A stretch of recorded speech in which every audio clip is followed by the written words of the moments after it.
Post Bombilwadi या सिनेमाचं आता स्क्रीनिंग झालं आणि तिथूनच बाहेर पडतोय. खरं तर 22-1 वर्षांपूर्वी या नाटकाचे आणि हाऊसफुल चालणारं नाटक होतं. ज्यावेळी नाटकावरनं सिनेमा येतो त्यावेळी खूप मोठी कसरत असते.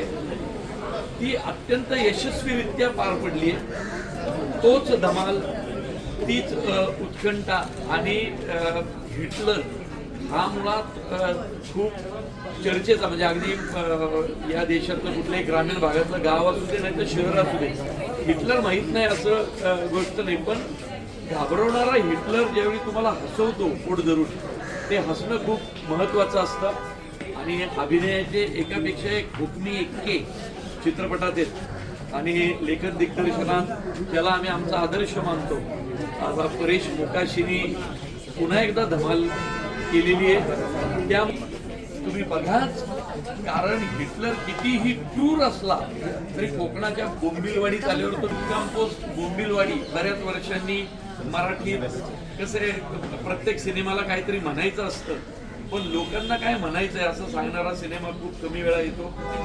मुक्काम पोस्ट बोंबिलवाडी हे त्यातलंच एक महत्वाचं पाऊल ठरेल.